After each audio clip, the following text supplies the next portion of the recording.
In Chapter 14, Marx brings together the concepts of absolute surplus value and relative surplus value, showing how they interact within the capitalist system.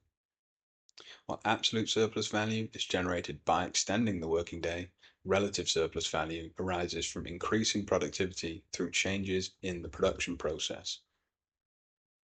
Here, Marx explores how these two forms of surplus value are combined and manipulated by capitalists to maximize profit, offering a deeper insight into the exploitative core of capitalism. Marx begins by revisiting the definitions of absolute and relative surplus value. One more time, absolute surplus value is created by lengthening the working day, forcing workers to perform more labor without a proportional increase in pay. In contrast, relative surplus value arises from shortening the necessary labor time through productivity gains, allowing more of the working day to become surplus labor. Marx explains, absolute surplus value arises from extending labor time, while relative surplus value arises from reducing the value of labor power. These two forms of surplus value are not mutually exclusive. In fact, capitalists often combine them. For example, a factory owner might introduce machinery to increase productivity, which is relative surplus value, while simultaneously demanding longer hours or overtime, which is absolute surplus value. The combination of these methods ensures that surplus value extraction is maximized throughout the production process. Marx highlights that in the early stages of capitalism, absolute surplus value was the primary method of increasing profit. Capitalists extended the working day as much as possible, often beyond the physical and mental limits of workers. Marx describes the brutal conditions of early industrial capitalism, where workers, including women and children, were subjected to relentless exploitation. However, as labor movements gained strength and laws were introduced to limit the working hours, the reliance on absolute surplus value diminished. Capitalists turned to relative surplus value as their main strategy, focusing on productivity improvements and technological advancements to extract more profit within a limited working day. Next, he shows how relative surplus value became the dominant method of profit generation as capitalism matured. By reducing the value of labor power through mechanization and the division of labor, capitalists could extract more surplus value without extending the working day. Marx explains that relative surplus value revolutionizes the production process, allowing capital to intensify exploitation without appearing to lengthen labor time. This shift also reflects the adaptability of capitalism, as workers organized to resist longer working hours. Capitalists innovated new ways to extract value through changes in technology, production methods, and labor organization. Relative surplus value is particularly insidious because it hides exploitation behind the appearance of efficiency and progress. Next, Marx emphasizes that while relative surplus value is now central to capitalist production, absolute surplus value has not disappeared. In many industries and regions around the world, especially in the global south, extending the working day remains a primary method of exploitation. Even in advanced economies, capitalists use both forms of surplus value simultaneously to maximize profit. For example, a company might implement new technologies to increase productivity while demanding unpaid overtime from its workers. This combination ensures that workers face a constant struggle on multiple fronts against longer hours, intensified workloads, and the alienation of labor. Marx writes, the capitalist finds in the unity of these methods the surest means of enlarging surplus value. So, what did we learn in Chapter 14? Chapter 14, Marx demonstrates how absolute and relative surplus value work together to extract as much value as possible from the workers during the production process. While relative surplus value has become more dominant in modern capitalism, absolute surplus value remains an essential tool for exploitation, especially in the global south. Together, these methods ensure the capitalist system's relentless drive for profit, shaping the lives of workers and the structure of production. In chapter 15, Marx brings together the methods of extracting surplus value that we've discussed in previous chapters. He examines how both absolute surplus value, which is extending the working day, and relative surplus value, which is increases in productivity, are not actually separate, but work together within the capitalist system to maximize profits. This chapter explores the relationship between the two methods, showing how they complement each other to intensify exploitation of the worker and further the capitalist drive for accumulation.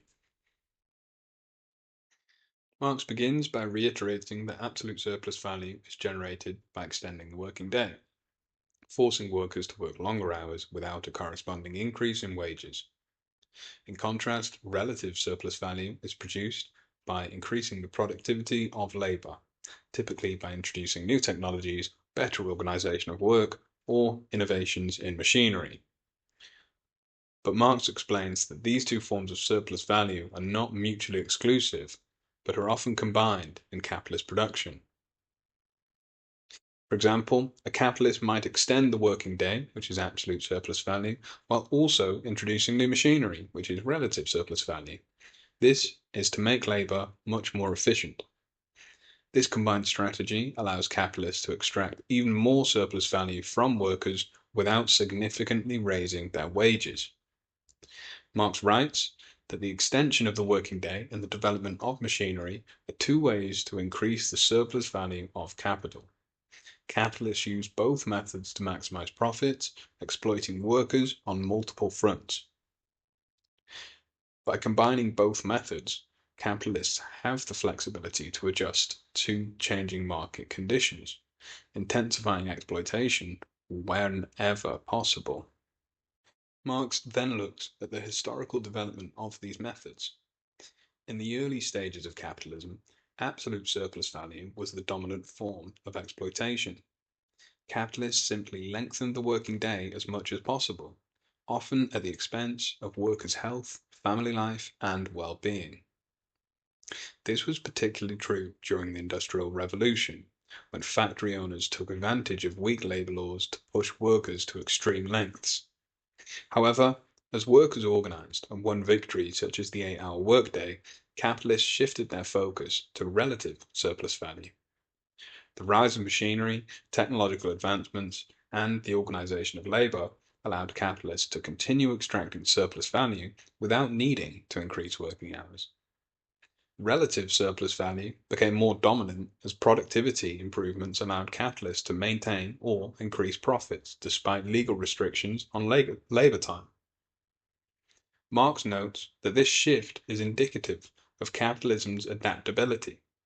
When one method of exploitation becomes constrained, whether by legal reforms, worker resistance, or market conditions, the capitalist system shifts to another, ensuring that surplus value extraction continues.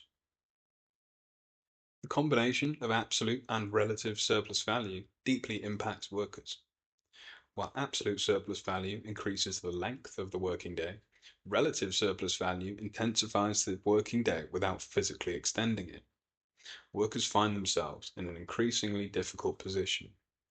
They must work longer hours or produce more in the same amount of time, all while wages remain stagnant or decline. Technological innovations and greater productivity, while they may reduce the cost of goods, do not benefit workers in the same way. Marx writes, the development of machinery reduces labor to a state of dependence, while fortifying the power of capital. This intensification leads to greater alienation.